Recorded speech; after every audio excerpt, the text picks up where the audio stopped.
As an architect and a builder, you're shaping the environment. Guided by that, we want to be as deliberate as we can. Growing up in New Mexico, my dad, he built our house with his one arm. I feel like he wanted to touch the earth lightly, utilizing passive solar principles. Passive solar is designing a house in a way that's most efficient use of the sun's energy. With this house, we wanted to site it as high as we can to get the best southern exposure, to get the best passive solar. We're having all the windows on the south side, absorbing all the energy, and then we have these massively thick walls that basically store the energy inside and don't let it escape.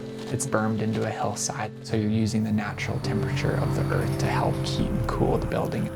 Couple that with triple pane windows that are really high quality and seal really well. And then we have really minimal mechanical systems to help heat it up in the winter because this is primarily heating climate. So we basically popped up the cube as high as we can on the house, and then around here, this is on the crest and it's super windy.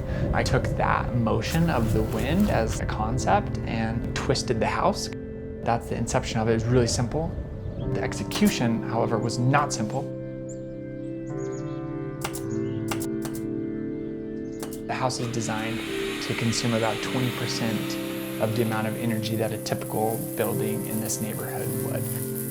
So the carbon footprint, if you look at the lifetime of the building, it's going to use substantially less than everything around here because we're using these passive solar strategies. We have solar panels on the roof to minimize that last bit of energy that we're using. We're a net positive house because we produce more energy than we consume. If everybody can do that, we're able to achieve very large things on a global scale.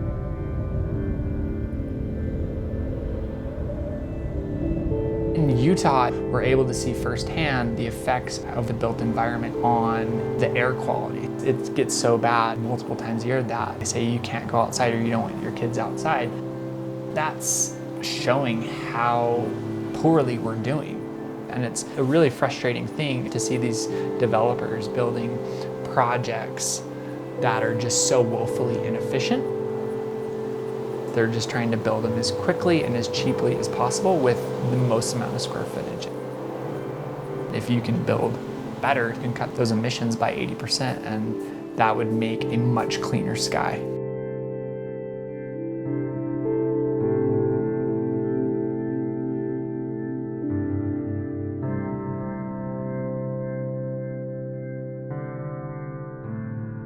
When we have the knowledge and the ability to make better houses, it's not fair to our grandchildren and future generations not to be responsible now.